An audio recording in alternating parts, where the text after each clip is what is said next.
Welcome back to Survivor 47 and Feminism, the show that explores the portrayal of women and non-binary castaways on Survivor, and scores each episode out of 3, based on whether those castaways 1. Have conversations about topics other than men, 2. Have strategic conversations, and 3. Articulate their approach to the game in confessionals. Episode 1 of Survivor 47 is called One Glorious and Perfect Episode. But on this channel, when the episode title quotes a male castaway, I'm going to select an alternate title that comes from a female or non-binary castaway. For reasons that will become clear, I'm calling this episode Aggressively Scarecrow. Aggressively Scarecrow contains at least 15 uses of the word community. Community has always been the foundation cravings for community. Humans you are forming your community with, build a community. Let's see if we can solidify your community a little bit. What do you bring to your community? Does it also include enough female-focused content to pass my 3-point test? Why, yes it does! Because this is the premiere, I'm going to go through the female and non-binary castaways one by one. I'll show the point-earning scenes as they come up. One note before we jump in. I haven't watched the pre-game interviews. I usually gorge myself on pre-season content, but I felt that going in cold would help me focus on the editor's storytelling choices. Similarly, I haven't listened to any post-game podcasts yet or read Reddit. These are my original observations. Sue got a lot of positive airtime in this episode. The point I give out for passing the Bechdel-Wallace test was earned by this scene in which she and Caroline bond. So your daughter's name is Chelsea. Yeah. Driver's really my mom tonight thing. And see, it's me and Chelsea. Same thing, so you get it. We also see Gabe, who reminds me so much of John Ralphio from Parks and Rec, approach her to form an alliance. First time I saw the entire cast, you was number one. Mr. Swanson, 2 things. 1, it is an absolute honor to meet you. Gabe later walks the talk on their alliance involving Sue and his Beware Advantage quest. The question feminist viewers have to ask is, did we get all this great Sue content in the premiere because she is going to be a significant character for the rest of the season? Or was she only showcased to enhance a male castaway's storyline? Specifically, John's. The question at the core of every Survivor episode is, why did the voted player get the boot? For John, part of the explanation we're given is that he had a hard time connecting with his tribe mates because of the age gap. That plot point is enhanced by contrasting him with Sue, who is 17 years older than he is, but getting along just great. John's attempt to bond with the youths by saying he uses TikTok seem all the more halting and awkward because Sue is so at ease. I dearly hope that Sue remains a prominent character post-John. Caroline's most significant content this episode is the aforementioned bonding scene with Sue, and this confessional. The guys fell in love with each other the moment that they saw each other. I'm not an idiot, I can tell. It's romance. Something I'm trying to keep top of mind as I watch Survivor is that the confessionals that make the final edit do so for one of 2 reasons. Either what's being said matters, or who is saying it matters. That clip may have been included because male friendships are going to drive the strategy on Tuku. Or it might tell us something about Caroline. Best case scenario, this is setting up that Caroline is a keen observer of social dynamics. Worst case scenario, her "I'm not an idiot" foreshadows her behaving idiotically. Tiana had a very quiet first episode. We learn that she's the first native Hawaiian to play the game, and we see her eat a worm. The most encouraging moment we get from her is that she's the spokesperson who explains her team's rock, paper, scissors game to Jeff. We're gonna either throw rock or scissors, and then the odd man out goes. That isn't a lot to go on, and I'm currently forecasting that Tiana is a pre-merger. Over on the Red Tribe, we see even less of Genevieve. I'm rooting for her because she's from Winnipeg, which is only 3.5 hours from me, but she was barely in this episode. She does have 2 moments that I want to point out. First is a blink and you'll miss it weird little editing choice from the marooning. Every season starts with Matt chats. They don't take up a lot of screen time, but they do take up a long time in real life. That's because the editors need enough content that no matter how the actual events unfold, they have clips that are relevant to the story of the episode and the story of the season. This episode's Matt chat provides a stunning example. Andy says, I had like 4 friends. John says, 4 friends in high school. Must be nice. and then the episode ends with exactly 4 people voting to keep Andy and boot John. That's foreshadowing with a big chef's kiss. That's poetry. And it's only possible because they start with a ton of footage to choose from. With that wealth in mind, check out this footage. Welcome to Survivor 47.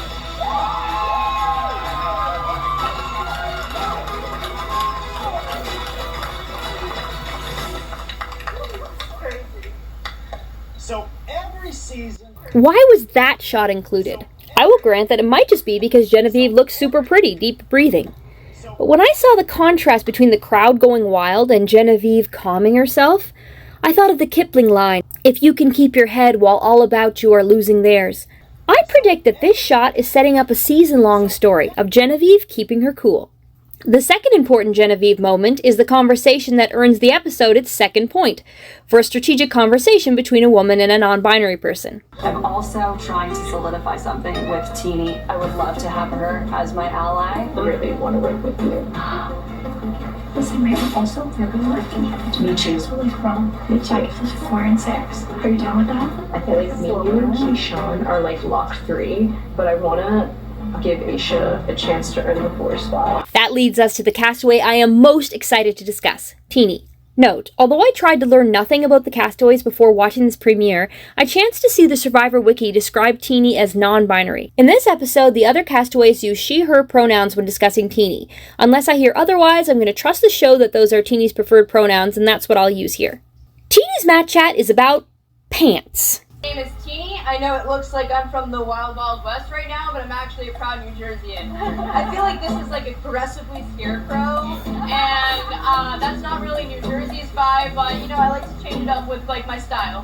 Just to be clear, it's not like I gave you these pants. These are your It's my style. It's my style. The next time we see Teeny, she is again talking goofily about fashion. Can you guys tell me on a scale of 1 to 10 how dweeby my first buff look was? It was some variation of this for all of the opening events of the day.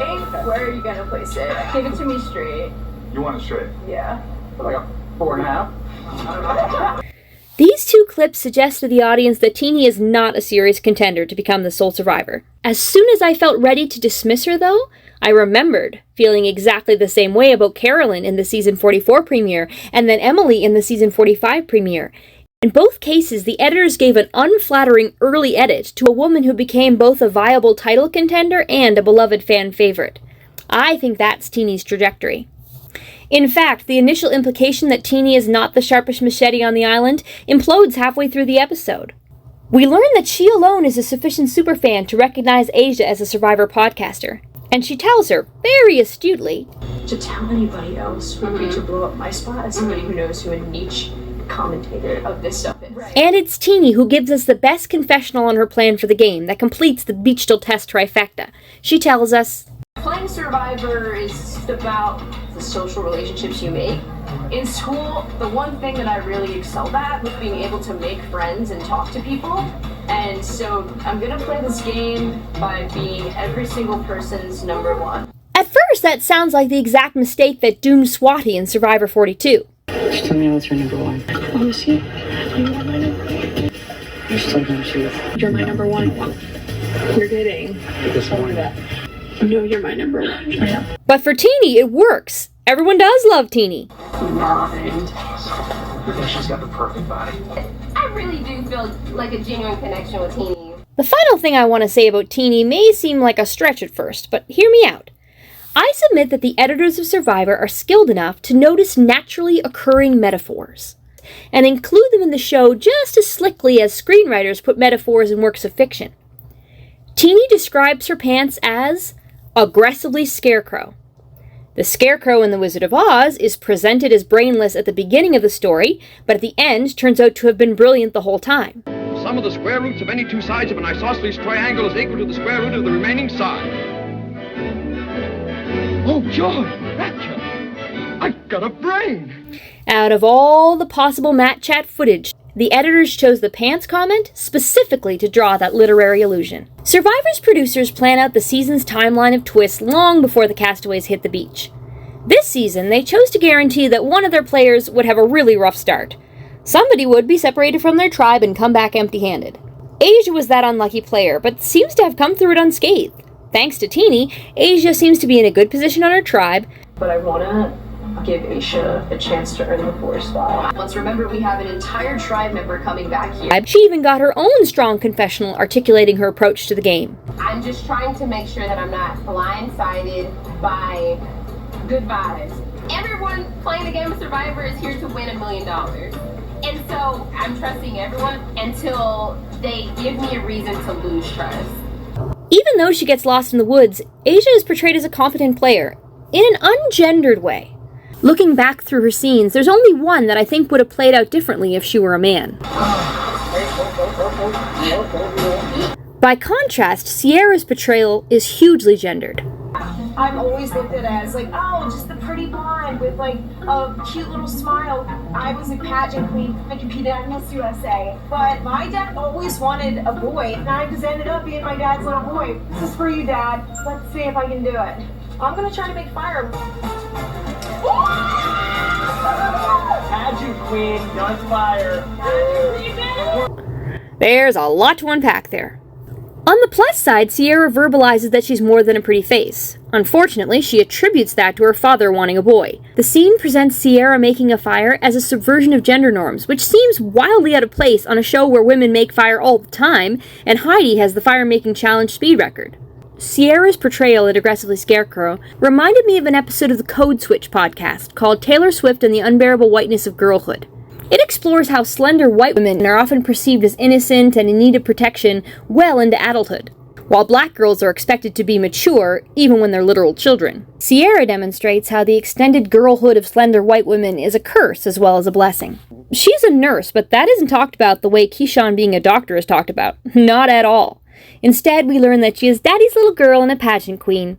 Something else we do get from Sierra in Aggressively Scarecrow is the emotional labor of soothing a male ego, which is perhaps the main theme of the episode. I dearly hope Andy is one of those Survivor players who just had a rough first episode, will get his feet under him and be fine for the rest of the game. What we saw in the premiere, though, was an insecure Andy fishing for external validation from the women on his tribe, and those women bending over backward to reassure him. Hearing that we like you. I appreciate that. And you know how much you contributed to this tribe. You've done beyond the coconut cutting, the bamboo, our shelter where we're sleeping, challenges your strength. You provided such an asset. The brunt of the Andy burden fell on Rachel. The nighttime scene is truly painful to watch. Because Andy can't sleep, he feels entitled to wake up Rachel. She says she doesn't like what's happening, and he apologizes, but he doesn't tell her to go back to bed. He persists in getting her to sit and talk. I want to be crystal clear that I want reality TV to depict reality. If problematic gender dynamics shape the behaviors on the island, Survivor should show that to the viewers. The all-important distinction becomes whether they show the behavior without comment, tacitly endorsing it as acceptable, or if they call it out. This time, the show, in the form of Rachel herself, does call it out. He's feeling insecure, and I totally empathize with him, but you can't take those moments of downness and then just kind of rip somebody else's game and pull them down with you. The woman is a feminist icon. Rachel also shares relevant skills that she learned through reading, despite John's assumption that she's too young for books, A book or a website? A book. I have a book. I'm bummed that she prefaced her demonstration of preparedness by sharing that a man in her family worried that she was unprepared. The thing I read, my stepdad was like, "You're gonna die out there." He gave me like this Survivor book for Christmas. But as Survivor threat management, it's smart. Which brings us to the last woman we need to discuss. Annika, a natural leader up against the impossible challenge common to all such women. How to not seem bossy when you're a total boss. You have to be a boss, but you can't be mean. You have to lead, but you can't squash other people's ideas. Watch her deflecting credit at tribal council. I do have to give props to Annika. I mean, she definitely led the tribe for a good bit. How did you step up to be the leader? So I'm flattered that you think that. That's necessary threat management in the game of Survivor. But sadly, it's also necessary threat management in the real world for women navigating male-dominated workplaces. Annika, a marketing manager, knows how sharp the needle is that she's threading. Even though I told myself before coming out here, do not take the lead, I'm a project manager, true at heart, my head cannot help but say, hey guys, these are the steps that need to happen in order to get from A to Z. Let's do that. If Annika's arc for the remainder of her time on the show is that people decide she's too overbearing and take her out for that reason, that will wreck me. I'm cautiously optimistic, though, that she will be an example of respected female leadership. I think she'll go far. That concludes this episode of Survivor 47 and Feminism. Tune in next week for more shenanigans.